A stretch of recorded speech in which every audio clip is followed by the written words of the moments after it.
Members and guests, please welcome the 39th Governor of the great state of California, Edmund G. Brown, Jr. All right.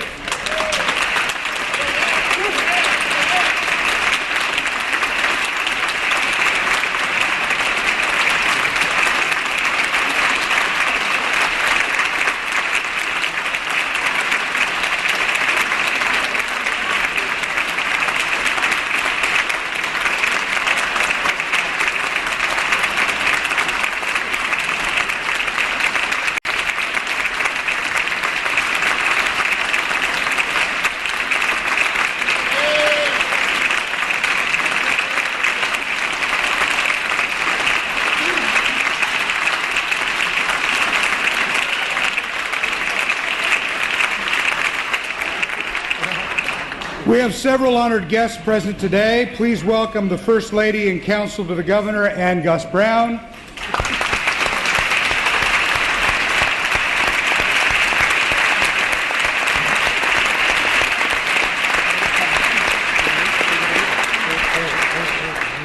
The constitutional officers of the state of California, the Lieutenant Governor, the Honorable Gavin Newsom.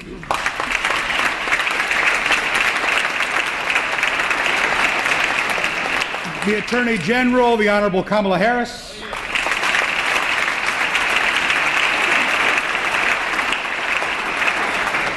The Secretary of State, the Honorable Deborah Bowen.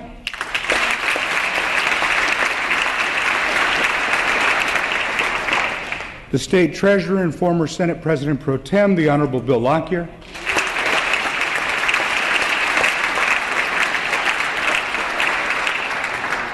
The Controller of the great state of California, the Honorable John Chung.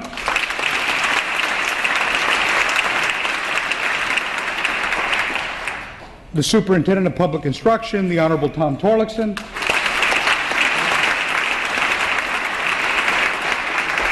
The Insurance Commissioner, the Honorable Dave Jones.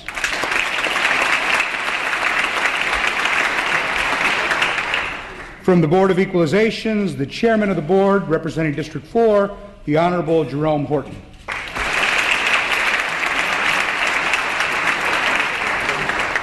Also from the Board of Equalizations, District 1, the Honorable Betty Yee.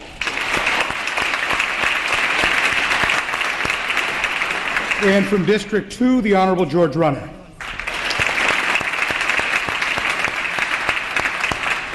We are joined by members of the California State Supreme Court. First, the Chief Justice of California, the Honorable Tani Kantil-Sakaue.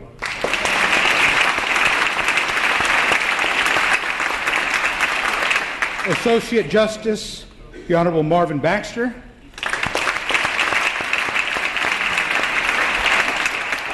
Associate Justice, the Honorable Carol Corrigan. And Associate Justice, the Honorable Goodwin Liu.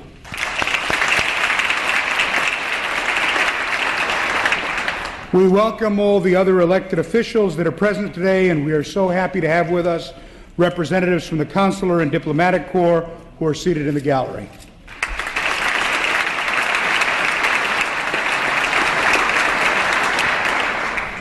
I believe that one of the effects of serving in the legislature is an increase in our appreciation for histories and traditions of the Capitol. And before we go on, I'd like to take a note of history that's being made today in our chambers. As you know, having the governor come and speak to a joint convention of the legislature is not an everyday occurrence. Last year, Governor Brown tied Governor Earl Warren in the number of such addresses made, and today Governor Brown goes in history as the governor of California who's delivered the most addresses to a joint convention of the legislature. So if I may, I'd like to present the governor with an acknowledgement of this milestone occurring in our chambers here today. Governor. Thank you.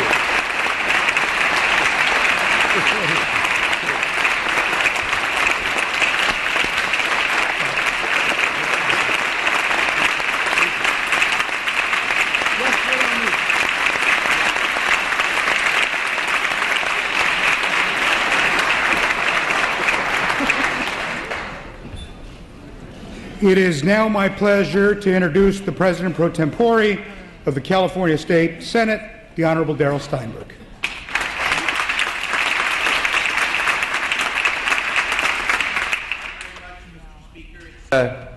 Thank you very much, Mr. Speaker. It's a great honor to be here, and I know that there have been some commentators I've read recently who have said that the state of the state is an outdated tradition. I stand here today and look at all of the assembled leadership in California and say this is a great tradition, and it is wonderful to be here and take part in this wonderful ceremony. And my part is to introduce our friend, the former mayor of the city of Sacramento, the 49th lieutenant governor of the state of California, 49, the Honorable, what did I say? Did that, well, that would be a step up, yes, it just,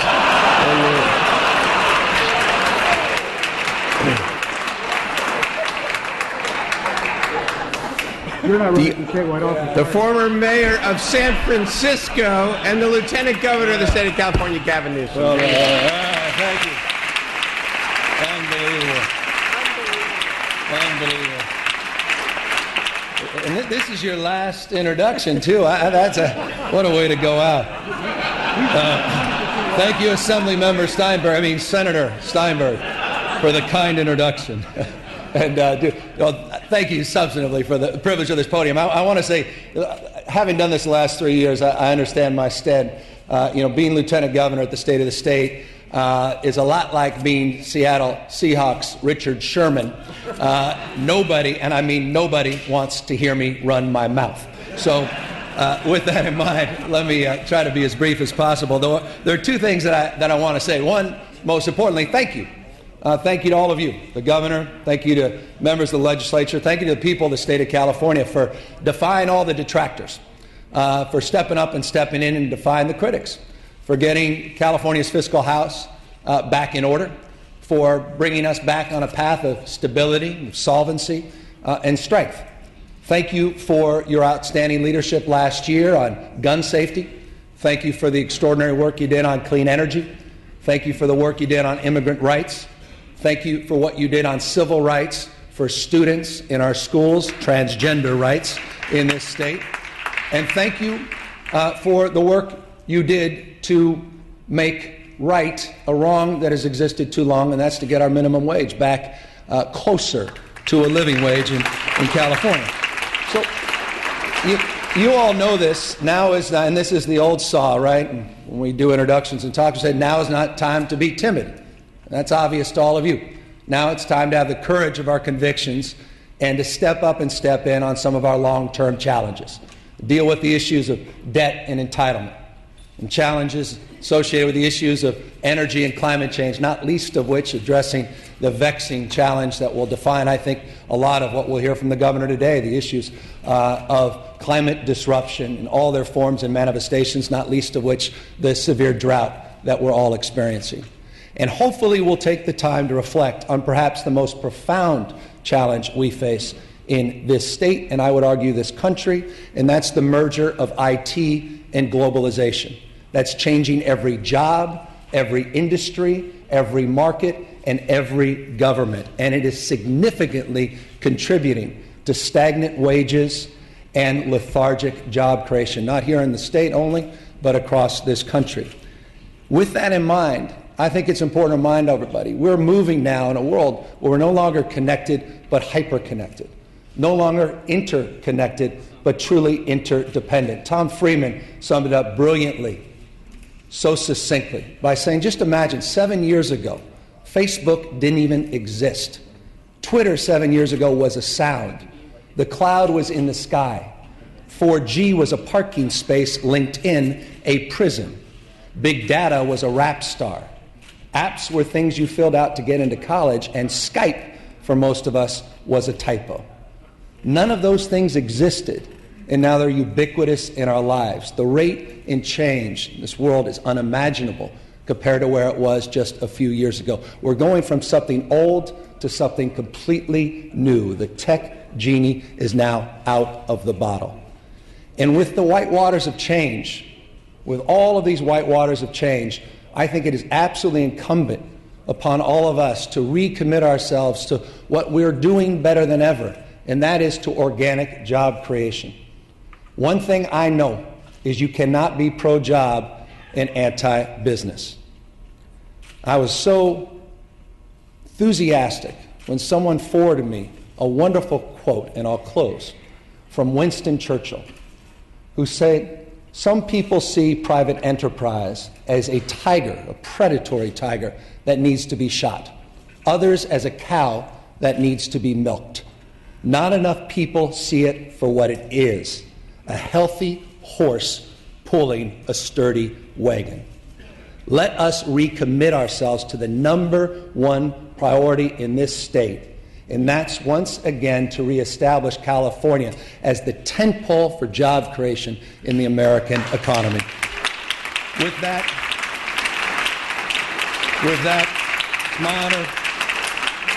my honor to introduce to you a leader who has kept his promise to the people of California to tell the truth, to get California's fiscal house in order, and to continue to make the case each and every day, as he will again today, that the best is yet to come. Ladies and gentlemen, please stand up for our great governor of the great state of California, Edmund G. Brown, Jr.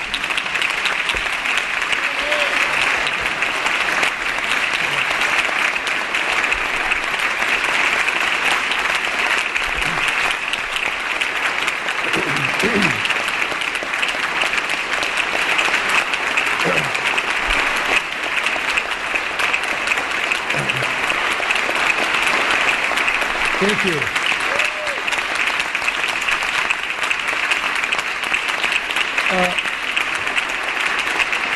Thank you, and seems like people are kind of excited, and so am I. I did come here to speak to all of you in 1975, a long time ago, but some of you may have forgotten or probably weren't born then.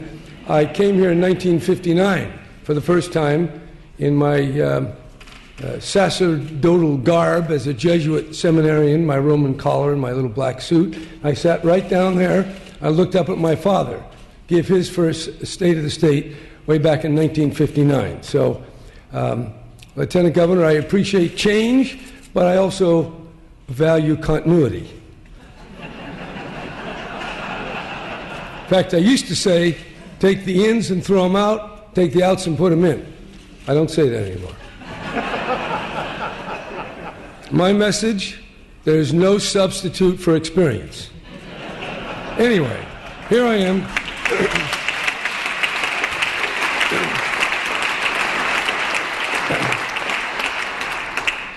I'm here to report on the state of our state, choosing to ignore those who say that Article 5 of our Constitution, which requires the governor to report to the legislature, is outdated.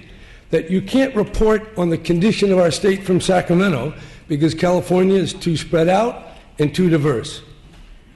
It occurred to me that these critics, who have long recited our state's decline, perhaps have nothing to say in the face of California's comeback, except, please, don't report it. Well, I'm going to report it, and what a comeback it is. 1 million new jobs since 2010.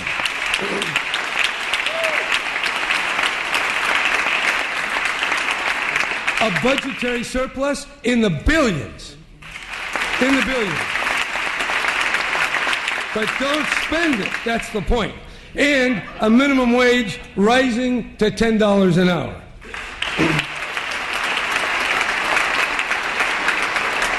This year, Californians have a lot to be proud of. For a decade, budget instability was the order of the day. A lethal combination of national recessions, improvident tax cuts, and too much spending create a financial sinkhole that defied every effort to climb out. But 3 years later, here we are, with state spending and revenues solidly balanced and more to come. For that, I thank all of you for your courageous and dedicated legislative work. It's truly impressive. I also want to thank the members of my administration who've worked so hard to help make all this happen. But above all else, I think we should thank the voters of California. In 2010, through Prop...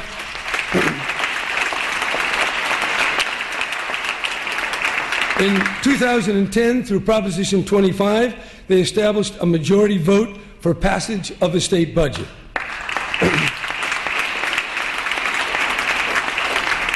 That ended the gridlock, and then in 2012, they approved the temporary tax increases of Proposition 30. These two initiatives, together with the recovering economy and the tough decisions you took, made all the difference. We're not out of the woods, and we're certainly not out of the drought. Life is uncertainty. The climate is changing, not for the better, and the business cycle and the stock market are historically volatile, with good years followed by bad, with painful regularity. And while we know our revenues will fluctuate up and down, our long-term liabilities are enormous, and they're ever growing. Let me list some of them. Well over $100 billion for pensions owed to our state workers, teachers, and judges. Tens of billions needed. By the way, judges, it's $3 billion, just so you kind of understand. You're part of the problem too. It's only $3 billion. Teachers and public employees are well over 100. Tens of billions are needed to cover retiree health care, more like $60 billion. And $65 billion is needed to maintain and keep our roads and our buildings and our other infrastructure in sound repair. And we must also account for future risks that could negatively affect our budgets, like congressional decisions, natural disasters, and the uncertain costs of the Affordable Care Act. So we can't go back to business as usual. Boom and bust is our lot, and we must follow the ancient advice recounted in the book of Genesis that Joseph gave to the Pharaoh. Put away your surplus during the years of great plenty, so you'll be ready for the lean years which are sure to follow. Most governors and legislators in modern times have forgotten this advice. This time we won't do that. We'll pay down our debts and remember the lessons of history. The American philosopher George Santayana famously said, "Those who cannot remember the past are condemned to repeat it." To help us keep our fiscal realities in mind, I have some playing cards here that puts the chart that's in the budget summary of the last 15 years. You probably can't see this, but it's mostly red with a little black in the beginning and the end. But just not to discourage you and lift your spirits, I put something on the back of this playing card, a picture of Sutter, and underneath, well, on this side, we have the quote from George St. Anne, "Don't forget, those who forget the past will repeat it." On this side, Sutter makes a number of little comments. This one says, "Bark if you don't like deficits." And so we were feeling I'm going to put this right here just in case, we forget. And if I had Sutter here, he'd be barking. You could be sure of that. All right. Fiscal discipline is not the enemy of our democracy, but its fundamental predicate. To avoid the mistakes of the past, we must spend with great prudence, and we must also establish a solid rainy day fund locked into the Constitution. In 2004, the people voted for a rainy day fund, which was found to be unworkable. In 2010, you created another rainy day fund, now scheduled for the November election. But this latest effort doesn't give the state the option to pay off its debts, doesn't deal with the ups and downs of Proposition 98, and doesn't account for the spikes in capital gains. So let's fix these flaws before going back to the voters. And this is work that we need to accomplish in the next few months.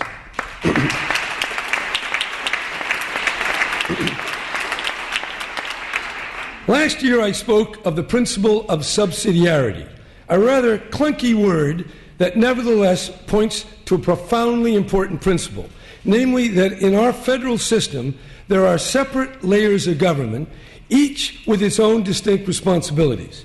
The Oxford Dictionary defines subsidiarity as the idea that a central authority should have a subsidiary function, performing only those tasks which cannot be performed effectively at a more immediate or local level.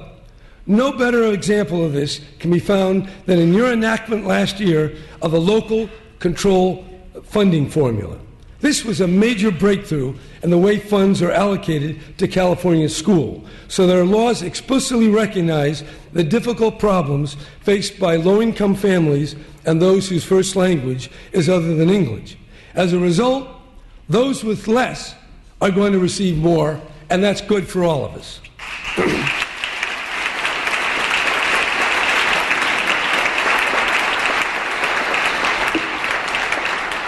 But something else is at work in this local funding formula. Instead of prescriptive commands issued from headquarters here in Sacramento, more general goals have been established for each local school to attain, each in its own way. This puts the responsibility where it has to be, in the classroom and at the local district. With 6 million students, there's no way the state can micromanage teaching and learning in all the schools from El Centro to Eureka, and we shouldn't even try. Last week, 324 people from across the state traveled to Sacramento to speak to the State Board of Education about the merits of this new law and the regulations which should be adopted under it. Principals, teachers, students, parents, religious groups, and of course lawyers all came forward to express their views. Now, that shows interest and it shows real commitment. But their work is just beginning. Each local district now has to put into practice what the local funding formula has made possible. That, together with the new Common Core standards for math and English, will be a major challenge for teachers and local administrators. But they're the ones who can make it work, and I have every confidence that they will. In a similar vein, in the field of public safety, we've changed historic practices in our prison system and transferred significant responsibilities to local authorities.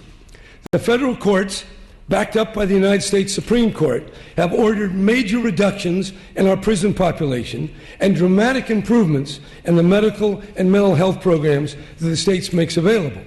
In response, we transferred the supervision of tens of thousands of lower level, I didn't say low level, I said lower level, offenders from the state to our 58 counties. This realignment is bold and far-reaching, but it's also necessary under the circumstances, and local law enforcement has risen to the occasion. Our prisons are pioneering new programs and treatments, but so are the counties. Last week, I visited the Laredo jail just north of Bakersfield and sat in on some classes. It was moving to hear the men's stories and their struggles. It was also inspiring to see the enthusiasm of Sheriff Donnie Youngblood and his efforts under realignment to work with probation, the district attorney, local judges, and the police to find new ways to deter crime and help offenders straighten out their lives. Of course, there are issues with realignment, but together with our local partners, we're facing them. We have plenty of work ahead of us, including building more capacity at the state and the county level and becoming more effective with those who suffer mental illness or who are drug addicted. But we're on the right track, and we want to stick to that. And all this, your legislative work, particularly funding, is crucial. But we should never lose sight of the reality that life is local, and that so many things we try to do here in the state capitol can only be handled by local representatives and leaders, or the people themselves. These problems that we face, they deal not with abstractions, the abstractions of the law, but with flesh and blood reality of everyday life. That's a lesson I learned as mayor of Oakland. Among all our uncertainties, weather is one of the most basic. We can't control it, we can only live with it. And now we have to live with a very serious drought of uncertain duration. Right now, it's imperative that we do everything possible to mitigate the effects of the drought. I've convened an interagency drought task force, declared a state of emergency. We need everyone in every part of the state to conserve water. We need regulators to rebalance water rules and enable voluntary transfers of water. And we must prepare for forest fires. As the State Water Action Plan lays out, water recycling, expanded storage, and serious groundwater management must all be part of the mix. So too must investments in safe drinking water, particularly in the disadvantaged communities. We also need wetlands and watershed restoration and further progress on the Bay Delta Conservation Plan. It's a tall order, but it is what we must do to get through this drought and get ready for the next one. We do not know how much our current problems derives from the buildup of heat-trapping gases, but we can take this drought as a stark warning of things to come. The United Nations Panel on Climate Change says with 95% confidence that human beings are changing our climate. This means more droughts, more extreme weather events, and in California, more forest fires and less snowpack. As you know, of all the states, and even most of the countries of the world, California is the leader in dealing with climate change. From AB 32 to our building and appliance efficiency standards, our renewable portfolio standard, and our support of electric vehicles, California is leading the way. Nevertheless, in terms of greenhouse gases, our biggest challenge remains the amount of gasoline Californians use. Each year, our motor vehicles use more than 14 billion gallons of gasoline to travel 330 billion miles. I said billion. To put those numbers in perspective, the sun is 93 million miles away. Reducing our oil consumption, two-thirds of which is imported by ships and tank cars, increasingly, will take time. It'll take breakthrough technologies and steadfast commitment. It will also require that the countries which burn the most fossil fuel join with us. We started building those partnerships with other states and countries like China.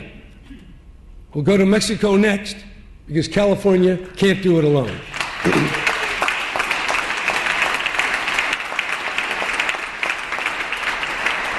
In so many other ways, California is a pioneer.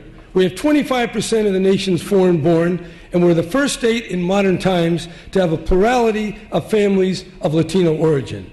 So it's not surprising that California is the state where immigrants can not only dream, they can drive legally.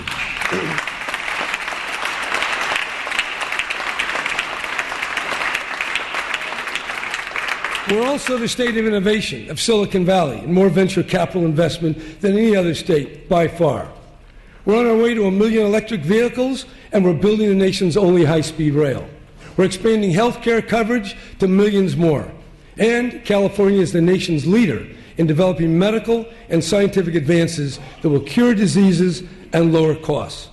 We have 6 of America's 12 top-performing metropolitan areas in biotechnologies: San Diego, San Jose, San Francisco, Oakland, Los Angeles, and Orange County. Last year, we created a tax credit to help innovators in these regions and beyond hire and expand in California. 4 of the world's 20 leading academic bioscience institutions are located here in California: UCSF in Berkeley, UCLA, Stanford, and UC San Diego.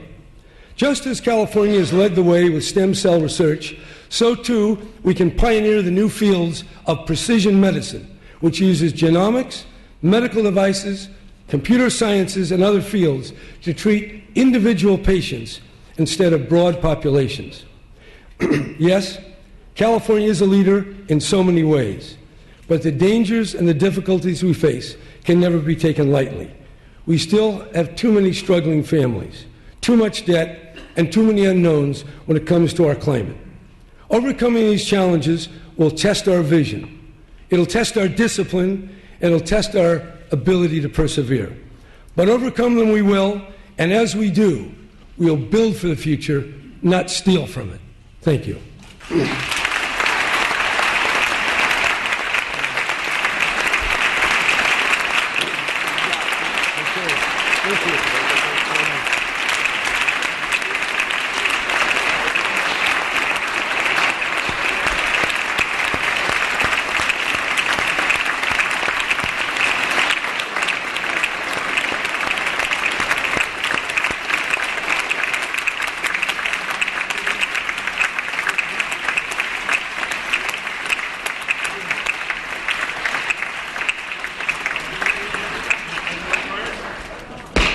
Without objection, the Governor's State of the State address shall be printed in the Journal. We will adjourn the joint convention, sign and die. We are back in regular session. Announcements. The session schedule is as following. Floor session Thursday, January 23rd, floor session 9 a.m. Request to adjourn in memory will be deemed read and printed in the Journal. All other remaining items on the file will be passed and retained. All motions shall be continued. Is there any other business to come before the House? Seeing and hearing none, I'm ready to entertain a motion to adjourn. Ms. Atkins moves. Ms. Conway seconds. This House stands adjourned until Thursday, January 23rd at 9 a.m. The quorum call is lifted.